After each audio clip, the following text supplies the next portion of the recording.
ಎಂಟನೇದಾಗಿ ದೇವರು ಹೇಳ್ತಾನೆ, ನೀನು ಯಾವಾಗ ಮನಸಾರೆ ದೇವರನ್ನು ಹುಡುಕ್ತೀಯೋ ನೀನೀಗ ಅನುಭವಿಸ್ತಿರೋ ದುರಾವಸ್ಥೆಯನ್ನು ದೇವರು ತಪ್ಪಿಸ್ಬಿಡ್ತಾನೆ.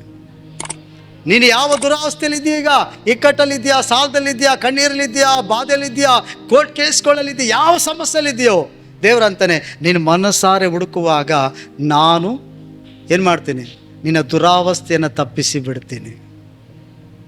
ನೀನು ದೇವರನ್ನು ಮನಸಾರೆ ಹುಡುಕುವಾಗ ಮಾತ್ರ ದೇವರು ನಿನ್ನ ದುರಾವಸ್ಥೆಯನ್ನು ತೆಗೆಯೋದು, ನಿನ್ನ ಸಂಕಟಗಳು ತೆಗೆಯೋದು, ನಿನ್ನ ಕಣ್ಣೀರನ್ನು ಒರೆಸೋದು, ನಿನ್ನ ಪರಿಸ್ಥಿತಿಗಳನ್ನ ಬದಲಾಯಿಸೋದು. ಅದಕ್ಕೆ ದೇವರಂತೆ ನೀನು ಮನಸ್ಸಾರೆ ಹುಡುಕುವಾಗ ಎಂಟನೇದಾಗಿ ದೇವರು ಹೇಳ್ತಾನೆ, ನಾನು ನಿನ್ನ ದುರಾವಸ್ಥೆಗಳನ್ನ ಬದಲು ಮಾಡ್ತೇನೆ. ಏನು ಮಾಡ್ತೀನಿ? ದುರಾವಸ್ಥೆನ ಬದಲು ಮಾಡ್ತೇನೆ. ಅಲ್ಲೆಲ್ಲೂಯ್ಯ. ಅರೇ ಕೆಲವ್ರು ಹೇಳ್ತಾರೆ, ಏನು ಚರ್ಚು ದೇವರು ಅಂತ ಒಯ್ತೀರಿ, ಇದ್ದಂಗೆ ಐತೀರಲ್ಲ, ಅದೇ ಸಾಲದಲ್ಲಿ, ಅದೇ ನೋವಲ್ಲಿ, ಅದೇ ಕಷ್ಟದಲ್ಲಿ, ಅದೇ ದರಿದ್ರದಲ್ಲಿ. ನೀವು ಹೇಳಿ, ನನ್ನ ಮನಸಾರೆ ದೇವ್ರನ್ನ ಹುಡುಕ್ತಾ ಇಲ್ಲ ಅಂತ. ನೀನು ಮನಸಾರೆ ದೇವ್ರನ್ನ ಹುಡುಕಿದ್ರೆ ಆ ದುಸ್ಥಿತಿಯಲ್ಲಿ ದೇವರು ನಿನಗಿರಕ್ಕೆ ಬಿಡಲ್ಲ. ದೇವ್ರ ಮಕ್ಕಳು ಸಾಲದಲ್ಲಿ, ಕಣ್ಣೀರಲ್ಲಿ, ರೋಗದಲ್ಲಿ, ಚಿಂತೆಯಲ್ಲಿ ಇರೋದು ದೇವ್ರಿಗೆ ಇಷ್ಟ ಇಲ್ಲ. ಯಾಕಂದರೆ ಆತನು ನಮ್ಮ ಸಕಲ ಎಲ್ಲವನ್ನು ಹೊತ್ತುಕೊಂಡು ಸಿಲುವೆ ಮೇಲೆ ಪ್ರಾಣ ಕೊಟ್ಟು ಆತನು ಹೇಳಿದ ಒಂದೇ, ತಂದೆಗೆ ಎಲ್ಲವನ್ನು ತೀರಿತು ಅಂತ. ನಾವು ಆಶೀರ್ವದಿಸಲ್ಪಡ್ಬೇಕನ್ನೋದು ದೇವರ ಆಸೆ. ಹಾಗಾದರೆ ನೀನು ಹಾದು ಹೋಗ್ತಿರೋ ಪರಿಸ್ಥಿತಿಗೆ ಕಾರಣ ಏನಂದರೆ, ನೀನು ನಾನು ಮನಸಾರೆ ದೇವರನ್ನು ಹುಡುಕ್ತೇ ಇರೋದೇ ಕಾರಣ. ನಿಜ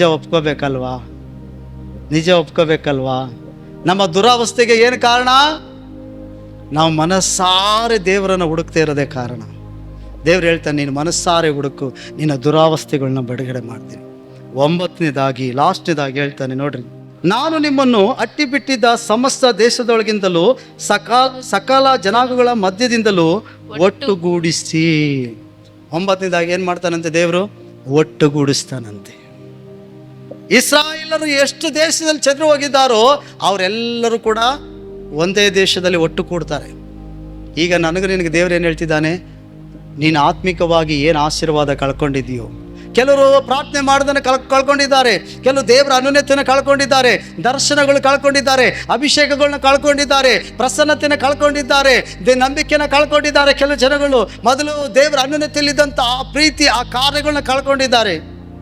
ಅದಕ್ಕೆ ದೇವರು ಹೇಳ್ತಾನೆ, ನೀನು ಕಳ್ಕೊಂಡಂಥ ದರ್ಶನ, ನೀನು ಕಳ್ಕೊಂಡಂಥ ಪ್ರೀತಿ, ನೀ ಕಳ್ಕೊಂಡಂಥ ರಕ್ಷಣೆ ಆನಂದ, ನೀ ಕಳ್ಕೊಂಡಂಥ ವಿಶ್ವಾಸ, ನೀ ಕಳ್ಕೊಂಡಂಥ ಪ್ರಸನ್ನತೆ, ನೀ ಕಳ್ಕೊಂಡಂಥ ರಕ್ಷಣೆ ಆನಂದ, ನೀನು ಕಳ್ಕೊಂಡಂಥ ದರ್ಶನಗಳು, ನೀನು ಕೊಡಲ್ಪಟ್ಟಂಥ ತಲಾಂತಗಳು, ಕೃಪಾವರಗಳು, ನಿನ್ನ ಅಭಿಷೇಕಗಳು ಏನು ಕಳ್ಕೊಂಡಿದೆಯೋ ನಾನು ನಿನಗೆ ಒಟ್ಟು ಕೂಡಿಸಿ ಕೊಡ್ತೀನಿ. ಯಾವಾಗ? ನಾನು ನೀನು ಮನಸಾರೆ ಆತನ ಹುಡುಕುವಾಗ ಆತನ ಕಟ್ಟಿಕೊಡ್ತಾನೆ. ಹಲ್ಲೆಲೂಯಾ. ಕೆಲವ್ರು ಅಂತಾರೆ, ಮೊದಲ ಥರ ನಂಗೆ ಪ್ರಾರ್ಥನೆ ಮಾಡೋಕ್ಕಾಗ್ತಿಲ್ಲ. ಸ್ಟಾರ್ಟಿಂಗ್ ನಮ್ದಾಗ ಎಂಥ ವಿಶ್ವಾಸ ಗೊತ್ತಾ, ಈಗ ಏನಾಯ್ತು ಆ ವಿಶ್ವಾಸ? ಕಳ್ಕೊಬಿಟ್ಟಿದ್ದೀನಿ.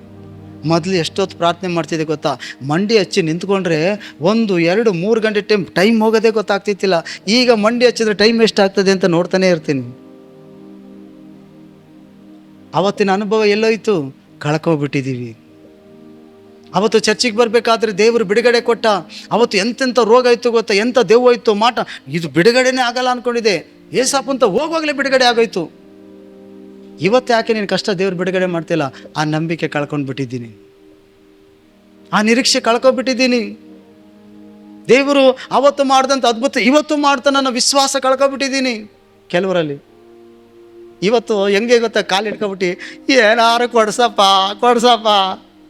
ಆ ಮಕ್ಕಳುಗಳು ಕಾಲಿಟ್ಕೊಂಡಿದ್ದೀನಿ, ತಂದೆ ತಾಯಿ ಎಳ್ಕೊಂಡು ಹೋಯ್ತಾನೆ ಇರ್ತಾವಲ್ಲ, ನಾವು ಬಿಡಲ್ಲ, ನಾವು ಕೊಡ್ಸೋಗಂಟ ಬಿಡಲ್ಲ, ನಾನು ಹಂಗೆ ಆಗ್ಬಿಟ್ಟೈತೆ ಪರಿಸ್ಥಿತಿ.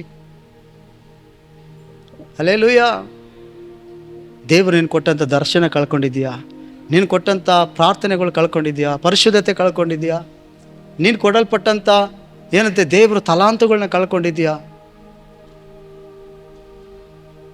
ದೇವರಂತಾನೆ, ನೀನು ಮನಸಾರೆ ಹುಡುಕುವಾಗ ನಾನು ಮತ್ತೆ ಕೂಡಿಸಿಕೊಡ್ತೇನೆ. ನೀನು ಇವತ್ತು ನಷ್ಟಪಟ್ಟಿರ್ಬೋದು, ನೀನು ಹಣ ಭೂಮಿ ನಷ್ಟಪಟ್ಟಿರ್ಬೋದು, ನಿನ್ನವ್ರನ್ನ ನೀನು ನಷ್ಟಪಡಿಸ್ಕೊಂಡಿರ್ಬೋದು, ನೀನು ಯಾವುದೇ ಲಾಸ್ ಆಗಿರ್ಬೋದು, ಅವಮಾನ ಆಗಿರ್ಬೋದು, ಇಕ್ಕಟ್ಟಾಗಿರ್ಬೋದು, ನೀನು ಸಿಗಬೇಕಾಗಿದ್ದು ನಿನಗೆ ಸಿಗದೇ ಇರ್ಬೋದು, ಅದು ವರಮಾನ ಆಗಿರ್ಬೋದು, ಕೆಲಸ ಆಗಿರ್ಬೋದು, ಪ್ರಮೋಷನ್ ಏನೋ ಒಂದು ಕಾರ್ಯಗಳು ನೀನು ಕಳ್ಕೊಂಡಿರ್ಬೋದು. ದೇವ್ರು ಹೇಳ್ತಾನೆ, ನೀನು ಮನಸ್ಸಾರೆ ಹುಡುಕುವಾಗ ನಾನು ಕೂಡಿಸಿಕೊಡ್ತೀನಿ. ನೀನು ಕಳ್ಕೊಂಡಂಥ ಆಶೀರ್ವಾದವನ್ನು ನಾನು ಕೂಡಿಸಿಕೊಡ್ತೀನಿ ಅಂತ ಹೇಳ್ತಾನೆ. ನೀನು ಮನಸ್ಸಾರೆ ದೇವರನ್ನು ಹುಡುಕಬೇಕು. ಹಲ್ಲೆಲೂಯಾ. ದೇವರು ಹೇಳ್ತಾನೆ, ನೀನು ಮನಸ್ಸಾರೆ ನಾನು ಹುಡುಕುವಾಗ ನಾನು ಒಟ್ಟುಗೂಡಿಸಿ ಕೊಡ್ತೀನಿ. ಎಲ್ಲೆಲ್ಲಿ ಚದುರಿಸಲ್ಪಟ್ಟೈತೋ, ಎಲ್ಲೆಲ್ಲಿ ಹಿಂಜರಿದು ಹೋಗಿದ್ಯೋ, ಯಾವ ವಿಷಯದಲ್ಲಿ ಸರಿ ಆಗಲ್ಲ, ಇದು ಸರಿ ಆಗಲ್ಲ ಅಂತ ಅನ್ಕೊಂಡಿದ್ಯೋ, ದೇವ್ರು ಕ್ಷಮಿಸಲ್ಲ, ದೇವ್ರು ಮತ್ತೆ ಕರ್ಕೊಳ್ಳಲ್ಲ ಅಂತ ಹೇಳ್ತಿದ್ಯೋ, ಅವೆಲ್ಲವನ್ನ ಒಟ್ಟುಗೂಡಿಸ್ತೀನಿ. ನಾನೇನು ಕೊಡ್ತೀನಿ, ಒಟ್ಟುಗೂಡಿಸಿ ನೀನು ಮನಸಾರೆ ಹುಡುಕುವಾಗ ಅಂತ ಹೇಳ್ತಾನೆ. ಅಲ್ಲೇನು ಹೇಳ್ತಾನೆ? ಯಾವ ಸ್ಥಳಕ್ಕೆ ನಿಮ್ಮನ್ನು ಅಟ್ಟಿ ಬಿಟ್ಟಿದ್ನೋ, ಯಾವ ಜನಾಂಗಗಳಿಗೆ ನಿಮ್ಮನ್ನು ದೂರ ತಳ್ಳಿ ಬಿಟ್ಟಿದ್ನೋ, ಎಲ್ಲಿ ನಿಮ್ಮ ಪ್ರಾರ್ಥನೆ ಕೇಳದೆ ಮುಖನ ತಿರ್ಸ್ಕೊಂಡಿದ್ನೋ, ಅಲ್ಲೇ ನಿಮ್ಮನ್ನು ಒಟ್ಟುಗೂಡಿಸ್ತೀನಿ, ನಿಮ್ಮ ಕಡೆಗೆ ತಿರುಗ್ತೀನಿ, ನೀವು ಮನಸಾರೆ ನನ್ನ ಹುಡುಕುವಾಗ ಅಂತ ದೇವರು ಹೇಳ್ತಾನೆ. ಪ್ರಿಯರೇ, ದೇವರ ಸಮ್ಮುಖದಲ್ಲಿ ಏನು ಕಳ್ಕೊಂಡಿದ್ದಿ? ದೇವರ ಸನ್ನಿಧಾನದಲ್ಲಿ ಸಮಾಧಾನ ಕಳ್ಕೊಂಡಿದ್ಯಾ? ಮೊದಲು ನಾನು ಚರ್ಚಿಗೆ ಹೋಗಿ ಎಂಥ ಸಮಾಧಾನ ಇತ್ತು, ನನ್ನ ಕುಟುಂಬದಲ್ಲಿ ಎಂಥ ಸಮಾಧಾನ ಇತ್ತು, ಎಷ್ಟೋ ಚೆನ್ನಾಗಿ ಒಬ್ರಿಗೊಬ್ರು ಅರ್ಥ ಮಾಡ್ಕೋತಿದ್ದು. ಇವತ್ತು ನೋಡಿದ್ರೆ ಒಬ್ರಿಗೊಬ್ರು ದಿಕ್ಕು, ಅವರು ಪೂರ್ವ, ಇವರು ಪಶ್ಚಿಮ, ಮಕ್ಕಳು ಉತ್ತರ ದಕ್ಷಿಣ, ಎಲ್ಲರೂ ಒಂದೊಂದು ದಿಕ್ಕು, ಯಾರು ಮಾತೇ ಕೇಳ್ತಿಲ್ಲ, ಯಾರು ಐಕ್ಯತೆನಿಲ್ಲ. ಪ್ರಾರ್ಥನೆ ಕೇಳಿದ್ರೆ ಒಬ್ಬ ಬರ್ತಾನೆ, ಇಬ್ಬರು ಹೋಯ್ತಾರೆ, ಇಬ್ಬರು ಕರೀತಾರೆ ಬರ್ತಾರೆ, ಒಬ್ಬರು ಹೋಯ್ತಾರೆ. ಹಿಂಗಾಗ್ಬಿಟ್ಟೈತೆ ಸಮಸ್ಯೆ.